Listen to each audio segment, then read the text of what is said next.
I'll take it from here. Thank God. All right. How long has it been since their last album? I think it Oh came out like the same year, Jeez. but that 2016? Wait. 16. Yeah. So was that like Jesus? A long time. Um, I don't I know. actually thought the stage was pretty okay. I thought that was one of not their best album, but they kind of went to that like prog metal area on a lot of it, and I thought it was decent. Not my favorite by them. So when I heard they were coming back, I was honestly hoping they'd come back more in line with their original sound. More even like I don't expect them to go back to like Waking the Fallen or City of Evil. I don't anticipate that ever again. It's just not going to happen. But I was like, even like Nightmare, something like that, I'd be totally cool with that. Even Hail to the King, I'll take a couple tracks from there in that style. Mhm. When they put out Nobody as that lead single for this, I was like, are you kidding me? Like this is what we're doing here. A watered down version of the stage type sounds, but I digress. I was I'll give a tiny spoiler and say that I didn't hate it as much as I thought I would. I didn't like it. I don't think this is a good album, but I went into this based on the singles thinking I'm gonna despise this thing. This thing's gonna suck. I don't necessarily think it did. It was in a very odd and hard to define way. I thought it was actually a very consistent album front to back in terms of, yes, there was a lot of different stylistic shifts here and there, but it oddly, in terms of a full album, kind of worked in weird ways. I don't even know if it's in good ways, but it's very consistent. With Game Over being that opener, when I first heard that, I thought, oh, maybe I'm actually wrong about this album. I actually like Game Over quite a bit. It's an 8 out of 10 for me. I really like the that punk influence that comes on like the couple verses in there. I really like that, even though his voice does not sound great on it, which is a problem I have throughout much of this record, is his voice is just not up to what it used to be. I know he's had vocal problems before. It is what it is, but at some point, maybe you kind of got to realize it doesn't sound great anymore. Uh, the screams, there are a couple screams here and there throughout the record I thought sounded great. But yeah, those vocals not the best, brings it down. But I thought that the like change ups, transitions on here worked really well, from those like acoustic parts to the more punk parts to it. It has really nice change ups. I do find in certain parts that it has a bit of more in those punk parts, does have a tiny bit of that City of Evil vibe going on for like split seconds here and there. You can kind of hear that. It comes through a bit and then goes away. So 8 out of 10. Then we get to Mattel, which this seems to be a fan favorite from the album. I kind of disagree. It's one of the better tracks. It's at a 6 out of 10 for me. It's definitely the most classic Avenged Sevenfold sounding track on here. But it's a pretty basic track for them. Like I wouldn't put it anywhere near like the upper tier of their catalog, or I wouldn't put anything from here toward that upper tier, to be honest. I like the addition of the screams being put back in on here. But again, the vocals on this chorus just really grating. Not a fan of that chorus at all. There we go. I already talked about Nobody. That's a 4 out of 10. The vocals on this, when I first heard it, I was like, come on, what are you doing? It's extremely boring chorus. The melodies aren't there. They're not captivating melodies at all, which is something that shocked me, because that's been one of their consistently great things throughout the years, throughout their entire career. Really has been, he has had great vocal hooks and great vocal melodies, and throughout this whole album, especially this song, it's really lacking. There's not much gripping melodies or any catchy choruses really to keep you in. And then we get to one that me and Mike have discussed at length off the show here. We Love You is by far the worst piece of crap they put out. I hate this song. This is flat out garbage. I don't care who defends this. I've seen people defending this as it's experimental, blah, blah. It doesn't mean it's good.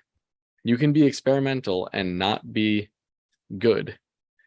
Just because something leans into like prog and experimentation doesn't automatically make it good, especially in this case where it sounds like you took 6 different tracks and just smushed them together with no transitions. Those intro vocals for the first like 30-45 seconds are laughable. When I first heard it, I was actually like, what the hell is this? I thought it was a joke. Yeah. And then it from there goes into just some other parts that don't fit. It goes into that like more power, more whatever. That part wouldn't be bad in and of itself if it led to anything, but it never does. The "We Love You" kind of thing that comes in doesn't work. His vocals on that sound bad. The one thing I like about the song is the heavy part. There's a heavy part in the middle that actually sounds really good. And if they just made a standalone track out of that and like lengthened it a bit, they would have had a good song in just that. But no. So that one's honestly a 2 out of 10. It is my least favorite thing the band has ever put out by far, and the worst thing on this album. Cosmic, completely agree. Way too long. Has a lot of cool aspects to it that I like. The guitar work on this one, very impressive. Probably the best on the album. And that's not a slight to the rest of the guitar work on the album, because that's one thing I can always count on them for, is to have interesting guitar parts, and they delivered on that throughout. They have a cool piano on here that sounds really well. The vocoder effect gives a very spacey vibe, so they really hit that nail on the head. But it's just too long. I can't revisit it just because it doesn't go anywhere really. It just kind of keeps going and going and going. So I gotta go 5 out of 10 on that. Beautiful Morning, kind of feel the same way about this one, but it doesn't have as much going for it as Cosmic did. It has a really cool classic metal riff that I like, but that's really it. That's really the only thing of substance here. Shorter song and like a better structure would have been much better here. 4 out of 10. Easier, kind of goes back to that spacey sound a little bit. This one to me is the one, and I found this interesting that JT mentioned this about Cosmic. To me, this is the one that really had that Pink Floyd sound to it, like heavily. It's not a bad song. It's just not, doesn't really do much. It's 5 out of 10 again. Then we get to the trilogy of tracks, which I'll take them or leave them, really. I mean, G, first thing I thought immediately was Primus. Like, it's just huge Primus influence on this one. It's the most, like, I guess, prog that they get on the record. Then it also, though, has pop elements to it, as well as like certain parts. I don't know if anyone else picked up on this. There are certain parts of this one that sound very much like Load era Metallica. So having that weird combination of like that Load era Metallica mixed with like the progressiveness of Primus and then like pop sensibilities, something about it all coming together just doesn't fit properly. Some parts of the song are rough. The vocals, the two vocalists here, whatever, don't go well together. I don't think it sounds great. Verses aren't too bad. It's a 4 out of 10. Ordinary has a cool like disco feel going on. Actually has a pretty cool riff. I wouldn't go back to it. Again, good guitar work, nothing special. 5 out of 10. This whole trilogy is just kind of like an upward slope here.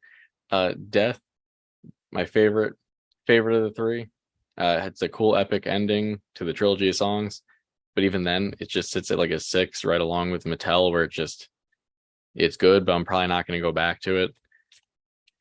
And we get to Life is But a Dream, which would be decent if it was about 2 minutes long, a nice little piano outro. But no, it's 4.5 minutes. It's long. It's boring. Again, it would be nice, but it overstays its welcome. Nothing really happens. 4 out of 10. So for me, this album had a lot of cool ideas, but it gets smothered really by overindulgence of, well, let's try this. Let's do this. Let's do this. And I think someone really probably should have just reined in the band and been like, hey, let's try to focus it down more. Stop doing like all this stuff. Like let's look at Cosmic. That they kind of already did that sound, that whole spacey thing with the stage. A lot of that record had that like cosmic, like spacey feel to it, even down to having Neil deGrasse Tyson give a spoken word interlude there during one of the tracks. Something that they probably could have left out or shortened or, anything. We Love You. Someone really should have stopped him on that and just been like, hey, I don't know who produced this album, but, production wise, maybe they should have stepped in and said, hey, let's maybe get some less jarring transitions. Let's cut this part of the track. Let's strengthen the vocals here. So overall, I will say it's not as bad as I expected coming off the singles.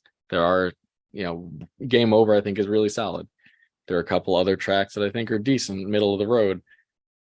As an album, it's very consistent in what it does. But I mean, for me, at the end of the day, as an Avenged Sevenfold album, as an album altogether, it's a 4.75.